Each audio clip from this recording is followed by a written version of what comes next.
당신들이 만든 전차가 필요합니다. 유럽 각국에서 전화가 오기 시작했습니다. 그때부터 제 인생은 완전히 달라졌습니다. 그리고 대한민국도 방산 수입국에서 세계의 병기 창고로 변하고 있었습니다. 도대체 무슨 일이 벌어진 걸까요? 지금부터 그 믿기 힘든 이야기 시작합니다. 저는 한국방산업계에서 일하는 엔지니어입니다. 2022년부터 시작된 이 이야기를 직접 지켜봤고, 때로는 그 한복판에 서 있었죠. 지금 돌이켜보면 정말 믿기 어려운 일들이 연속으로 일어났습니다. 저는 그때까지만 해도 우리가 이렇게 큰 변화의 중심에 서게 될 줄 몰랐습니다. 2022년 2월 24일, 러시아가 우크라이나를 침공했던 그날부터 모든 게 달라지기 시작했거든요. 회사 사무실에서 뉴스를 보고 있는데 정말 충격이었습니다. 탱크들이 국경을 넘어가는 모습을 보면서 이게 21세기에 일어나는 일인가 싶었죠. 그런데 며칠 지나지 않아 유럽 각국에서 우리 회사로 전화가 오기 시작했습니다. 처음엔 단순한 문의인 줄 알았어요. 그런데 폴란드 국방부에서 온 전화를 받고 나서야 상황의 심각성을 깨달았습니다. 통역을 통해 들은 그들의 말은 절박했어요. 우리는 지금 당장 전차가 필요합니다. 러시아가 언제 또 다른 나라를 공격할지 모르거든요.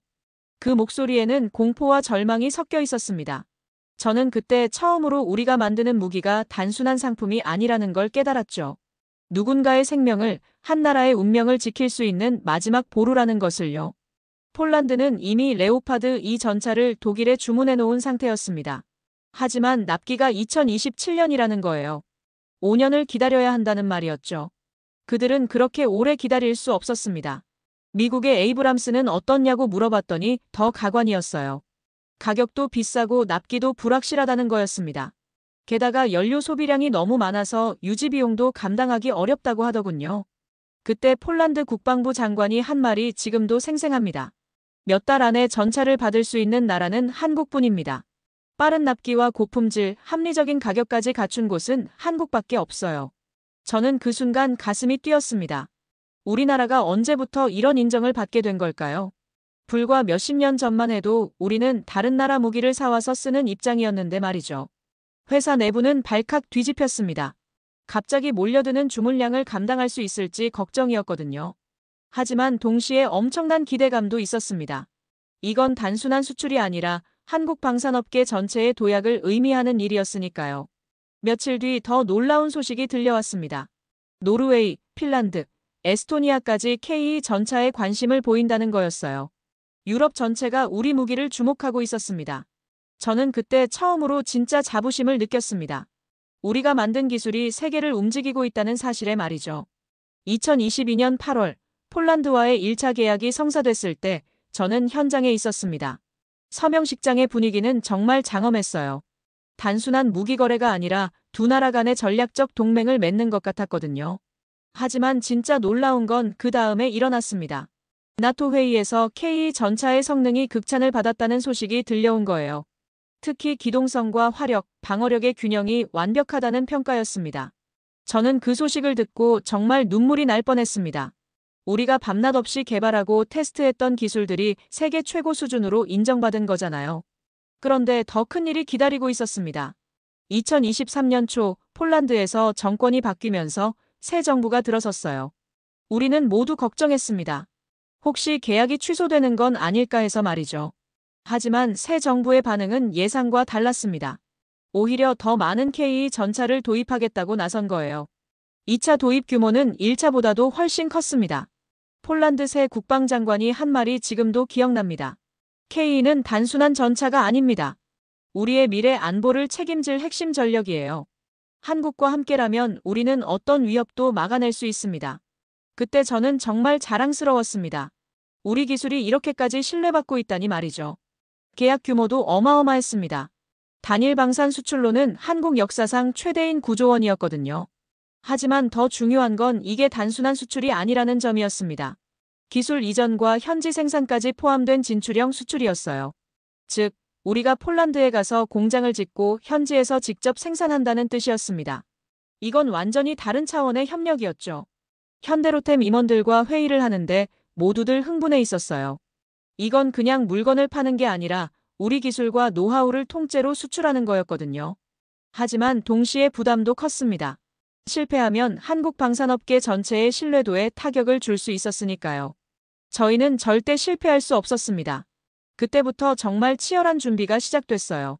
기술진들은 폴란드 현지 환경에 맞게 전차를 개조하느라 밤새워 일했고, 영업팀은 계약 조건을 하나하나 검토했습니다.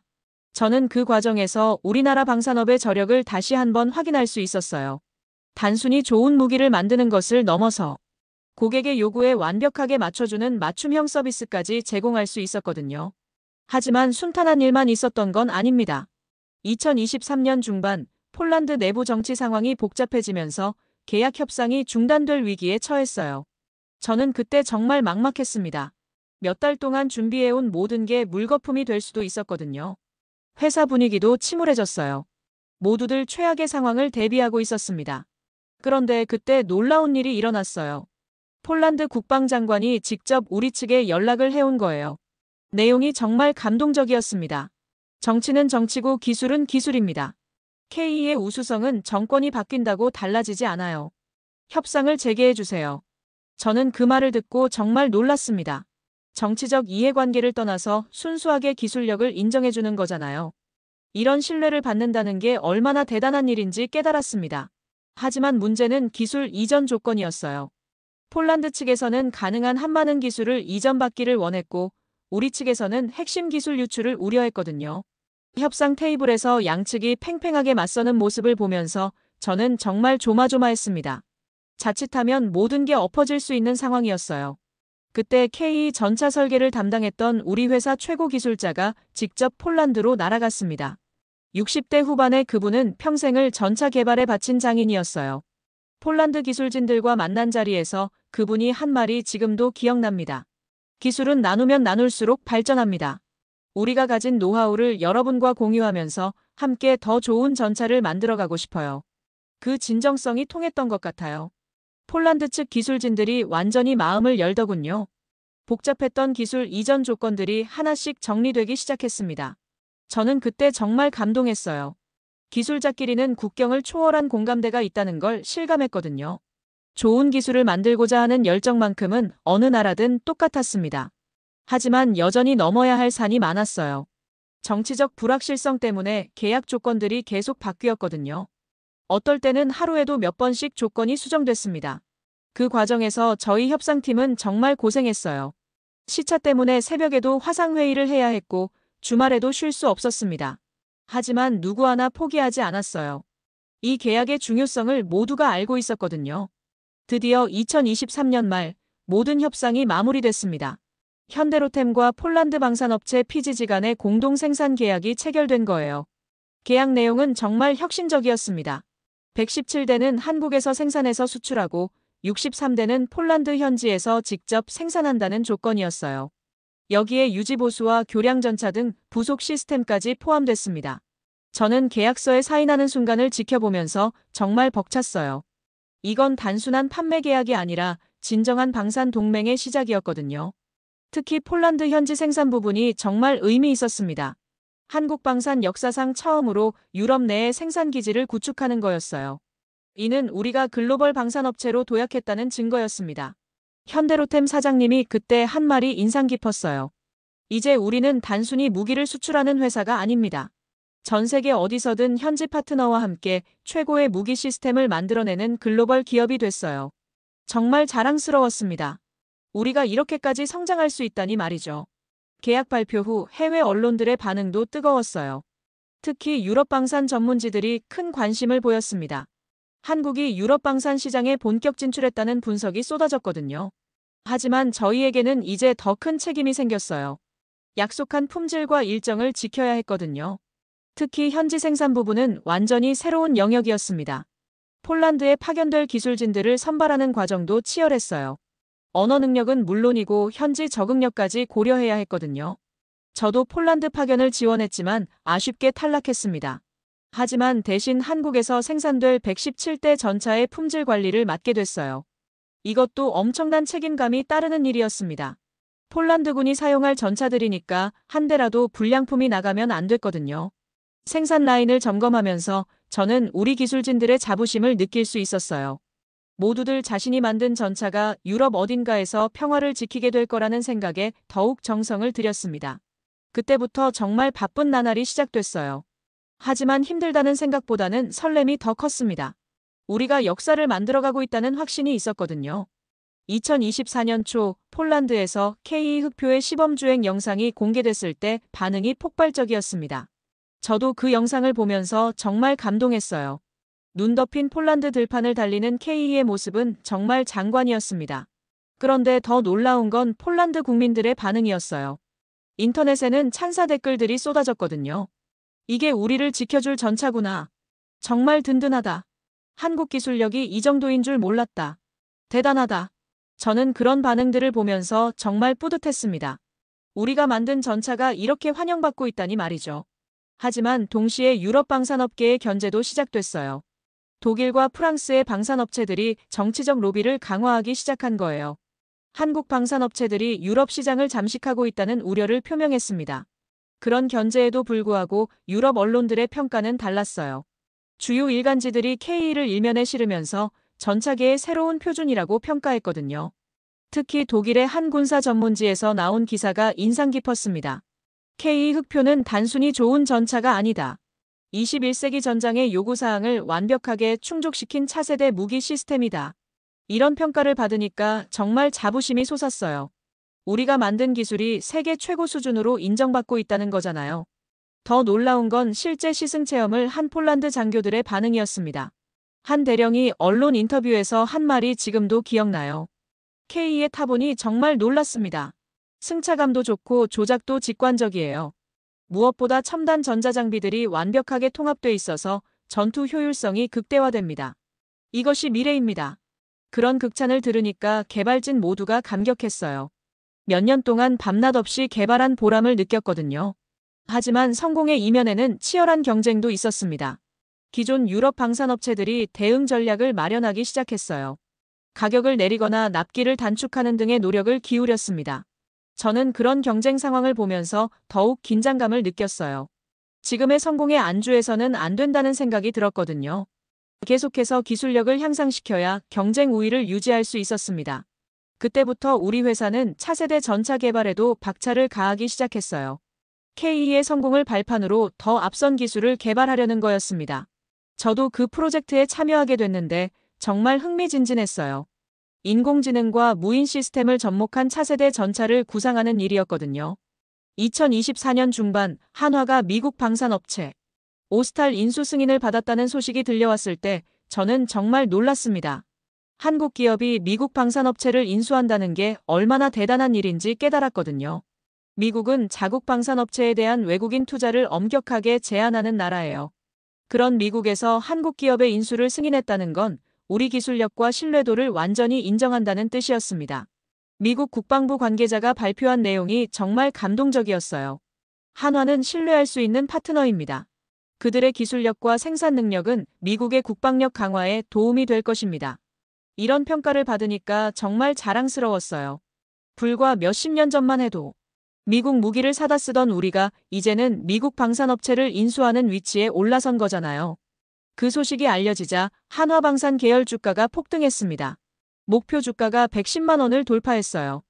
투자자들도 한국 방산업의 성장 가능성을 높게 평가하고 있었던 거죠. 저는 주식을 하지 않지만 그런 반응을 보면서 뿌듯함을 느꼈어요. 우리 업계 전체의 가치가 올라가고 있다는 걸 실감했거든요. 더 놀라운 건 글로벌 전략의 확장이었습니다. 미국 마이너스 호주 마이너스 한국을 잇는 해양방산 삼각축이 형성되기 시작한 거예요. 이는 단순한 무역 관계를 넘어선 전략적 동맹이었습니다. 호주에서도 한국 방산업체들에 대한 관심이 급증했어요. 특히 K9 자주포와 수리온 헬기에 대한 문의가 많이 들어왔습니다. 회사 내부에서는 해외 사업 확장을 위한 조직 개편이 이루어졌어요. 저도 해외 사업부로 발령이 났습니다. 새로운 도전이었지만 정말 기대됐어요. 해외 출장을 다니면서 저는 한국 방산업체들이 얼마나 주목받고 있는지 직접 느낄 수 있었습니다. 어디를 가든 한국 무기에 대한 관심이 뜨거웠어요. 특히 중동 지역에서의 반응이 인상 깊었습니다. 한 아랍 국가의 국방장관이 저에게 한 말이 기억나요. 한국은 이제 방산 분야의 게임 체인저입니다. 여러분의 기술력과 신뢰성은 전 세계가 인정하고 있어요. 그런 평가를 받으니까 어깨에 힘이 들어갔어요. 하지만 동시에 책임감도 무거웠습니다. 이런 신뢰를 지키기 위해서는 계속해서 최선을 다해야 했거든요. 그때부터 저는 정말 치열하게 일했어요. 해외 고객들의 요구사항을 파악하고 우리 기술력으로 어떻게 대응할 수 있을지 연구했습니다. 그 과정에서 한국 방산업의 진짜 강점을 깨달았어요. 단순히 좋은 무기를 만드는 것이 아니라 고객 맞춤형 솔루션을 제공할 수 있다는 점이었습니다. 하지만 성공이 계속될 줄만 알았던 저에게 시련이 찾아왔습니다. 2024년 말 유럽연합 내부에서 자국 방산업체 보호를 위한 움직임이 본격화된 거예요. 프랑스와 독일이 주도하는 이 움직임은 한국 방산업체들의 유럽 진출을 견제하려는 목적이었습니다. 각종 규제와 제재 방안들이 논의되기 시작했어요. 저는 그 소식을 듣고 정말 걱정됐습니다. 우리가 힘들게 쌓아온 성과들이 정치적 이유로 위험해질 수 있었거든요. 더 심각한 문제는 폴란드 내부에서도 반발이 일어나기 시작한 거였어요. 극우 세력들이 외국 기술 의존을 반대하며 시위를 벌였습니다. 외국 무기로 우리 땅을 지킨다는 게 말이 되나요? 우리 기술로 우리를 지켜야 합니다. 그런 구호를 외치는 시위대들을 보면서 저는 복잡한 심정이었어요. 그들의 자존심은 이해할 수 있었지만 현실적으로는 우리 기술이 필요한 상황이었거든요. 가장 충격적인 사건은 폴란드 현지 공장 건설 현장에서 일어났습니다. 극단주의자들이 현장을 습격해서 폭력 사태가 발생한 거예요. 다행히 인명피해는 없었지만 공사가 중단되는 상황이 벌어졌습니다. 현지에 파견된 우리 직원들의 안전도 걱정됐어요. 그때 정말 감동적인 일이 일어났습니다. 현대로템에서 파견된 엔지니어들이 현지 폴란드 청년들과 함께 공장을 지키며 상황을 수습한 거예요. 그들은 폭력으로는 아무것도 해결할 수 없다고 설득했습니다. 대신 함께 일하면서 기술을 배우고 일자리를 만들어가자고 제안했어요. 그 과정에서 우리 현장 소장이 한 말이 정말 인상 깊었습니다. 전차보다 중요한 건 사람입니다. 우리가 여기 온 이유는 단순히 무기를 만들기 위해서가 아니라 함께 평화를 만들어가기 위해서예요. 그 진정성이 통했던 것 같아요. 반대 시위를 하던 사람들 중 일부가 마음을 바꾸기 시작했습니다. 특히 젊은 세대들은 우리 기술진들과 대화를 나누면서 오해를 풀어갔어요. 한 폴란드 청년이 우리 엔지니어에게 한 말이 지금도 기억납니다. 처음에는 외국인들이 우리 일자리를 뺏어간다고 생각했어요. 하지만 직접 얘기해보니 오히려 우리에게 더 많은 기회를 주려고 하시는군요. 그 청년은 나중에 우리 현지 공장의 첫 번째 폴란드인 직원이 됐습니다. 정말 뜻깊은 일이었어요. 하지만 여전히 정치적 압박은 계속됐습니다. 유럽 의회에서 한국 방산업체들의 시장 점유율을 제한하는 법안이 논의되기도 했어요. 저는 그런 상황을 지켜보면서 정말 답답했습니다. 기술력으로 정당하게 경쟁해서 이룬 성과인데 정치적 이유로 제재를 받는다는 게 억울했거든요. 그때 우리 회사 경영진이 내린 결정이 정말 인상 깊었어요. 로비나 정치적 압력으로 대응하는 대신 더 좋은 기술과 서비스로 답하겠다는 거였습니다. 우리는 기술로 말하겠습니다. 정치적 게임보다는 고객의 신뢰를 얻는 것이 더 중요해요. 그 방침에 따라 저희는 더욱 혁신적인 기술 개발에 매진했습니다. 고객들이 우리를 선택할 수밖에 없는 압도적인 기술력을 보여주는 것이 최선의 대응이었거든요. 실제로 그 전략이 효과를 발휘했어요. 아무리 정치적 압박이 있어도 성능과 신뢰성 면에서 우리를 따라올 수 있는 경쟁사가 없었거든요. 드디어 2025년 초 모든 난관을 뚫고 최종 계약이 성사됐습니다. 9조 원 규모의 이 계약은 전 세계의 이목을 집중시켰어요. 저는 인도식에 참석할 수 있었습니다. 폴란드 대통령과 한국 총리가 공동으로 참석한 그 자리는 정말 장엄했어요. 첫 번째로 인도된 KE 전차가 폴란드 국기와 함께 등장했을 때 저는 정말 눈물이 났습니다. 우리가 만든 전차가 이렇게 환영받는 모습을 보니까 지난 몇 년간의 고생이 다 보상받는 느낌이었어요. 폴란드 대통령의 연설이 특히 감동적이었습니다. 오늘 우리는 새로운 역사를 시작합니다. KE 흑표와 함께 폴란드는 어떤 위협도 두려워하지 않을 것입니다. 우리는 한국과 함께 갑니다.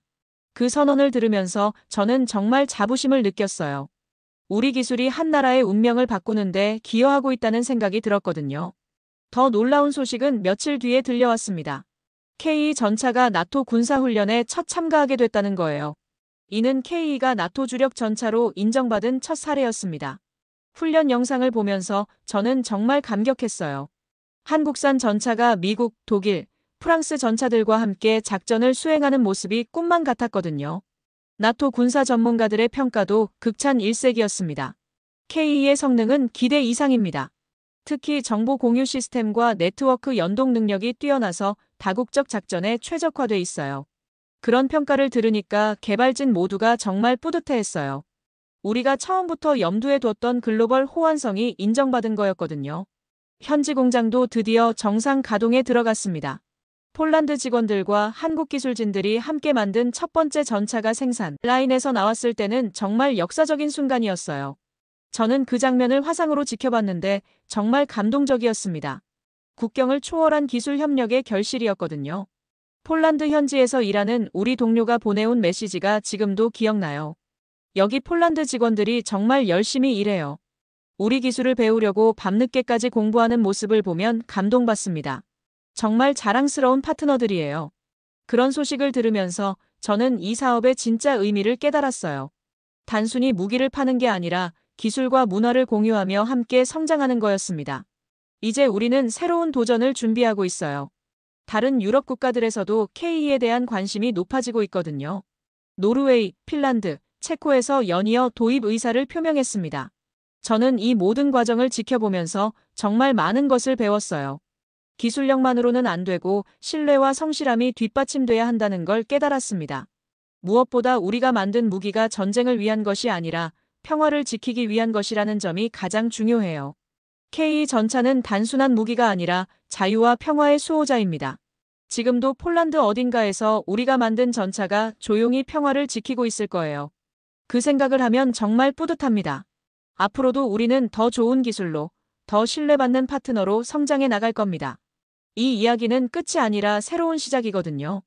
한국의 기술이 세계 평화에 기여하는 그날까지 우리는 계속 달려갈 것입니다. 그것이 우리의 사명이고 우리의 자부심입니다. 오늘 이야기는 여기까지입니다. 오늘 이야기가 재미있으셨다면 좋아요와 구독 부탁드립니다. 더 재밌고 감동적인 이야기로 다시 찾아오겠습니다. 감사합니다.